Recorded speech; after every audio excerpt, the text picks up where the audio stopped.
cantine. La grand-mère s'était assise, avait tiré le saint livre du vieil étui tout déchiré, avait paré dans saint Paul la première épître, dite aux Corinthiens, le 13e chapitre, avait placé le livre ouvert sur ses genoux, puis appelait près d'elle, avec un ton très doux, son petit-fils. L'enfant, de ses lèvres pourprées, éplait lentement les syllabes sacrées. Il apprenait à lire et soupirait souvent, de prendre tant de peine à devenir savant, au lieu de s'amuser et faire du tapage, et de tant s'appliquer sur cette grande page où tous les mots semblaient de la moitié plus longs, au lieu d'aller courir après les papillons. Mais tout en soupirant, il en était à lire le 7e verset, lorsqu'avec un sourire, détachant ses regards du livre de la foi, « Oh, grand-mère, dit-il, la charité, c'est toi. »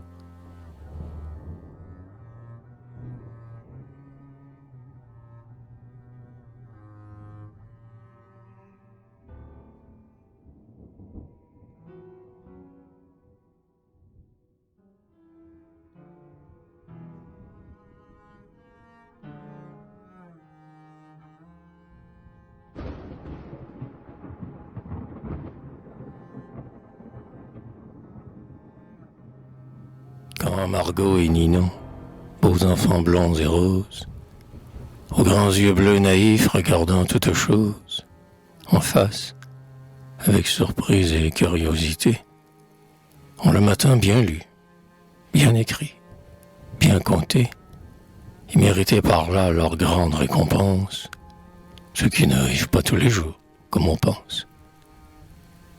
À ma porte, le soir, avec leurs petits doigts, elles viennent frapper, et d'une douce voix, « Hé, cousine, entends-tu?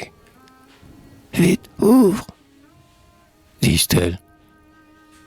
Alors, sans déranger rien dans mes bagatelles, sans parler à l'oiseau, sans réveiller le chat, qui s'enfuirait au bruit de peur qu'on le touchât, Ninon prend une chaise avec un air très grave, tandis qu'à pas de loup Margot, furtive et brave, cherche un livre, le vient jeter sur mes genoux, et, rouge de plaisir, s'écrie « Ah, tiens, lis-nous, des vers bien beaux, veux-tu? Nous avons été sages. » Et moi, baisant au front ses gracieux visages, si je demande « Eh bien, qu'est-ce que vous voulez? Quel vers aimez-vous mieux dans tout cela? Parlez. » Les deux mignonnes sœurs, de leurs voix argentines, ouvrant en même temps le livre aux feuillantines, me répondent toujours « Lis-nous, c'est si gentil. Monsieur Victor Hugo quand il était petit. »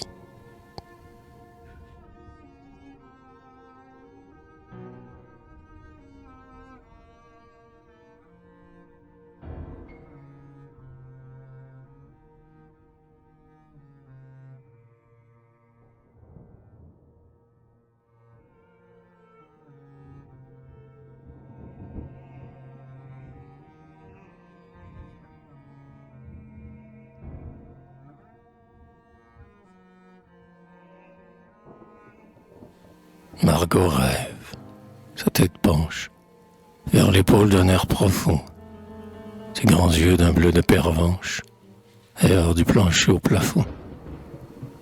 Sur sa petite robe noire, ses mains tombent négligemment, ses cheveux que le soleil moire sont dans un désordre charmant.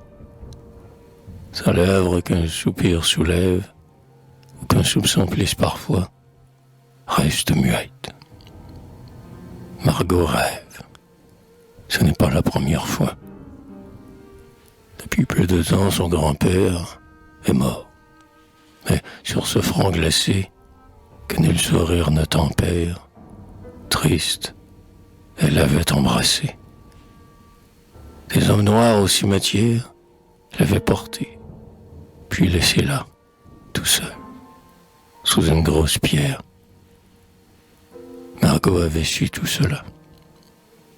Maintenant, sa mère et sa bonne, quand elle en parlait, lui disaient « Il ne reviendra plus, mignonne. Il est au ciel. » Mais se taisait. Au ciel, le mot était étrange. Le ciel, c'est si haut et si loin. Margot pensait bien qu'un bon ange de son grand-père aurait pris soin. Mais quel effet ce vieux visage pouvait-il produire? Et comment avait-il fait ce grand voyage, lui qui marchait si lentement? Margot rêve. Ses regards plongent jusqu'au fond de l'éternité. Ses grands cils recourbés s'allongent sur ses joues frais veloutés. Ses mains s'ouvrent inoccupées. Ah, bien sûr, dit-elle en cherchant, que, tout comme aux vieilles poupées, qu'on rapporte chez le marchand, au grand-père, aux pauvres veuves, à ceux qu'il prend dans leurs vieux jours, le bon Dieu m'a des têtes neuves, afin qu'ils soient jeunes toujours.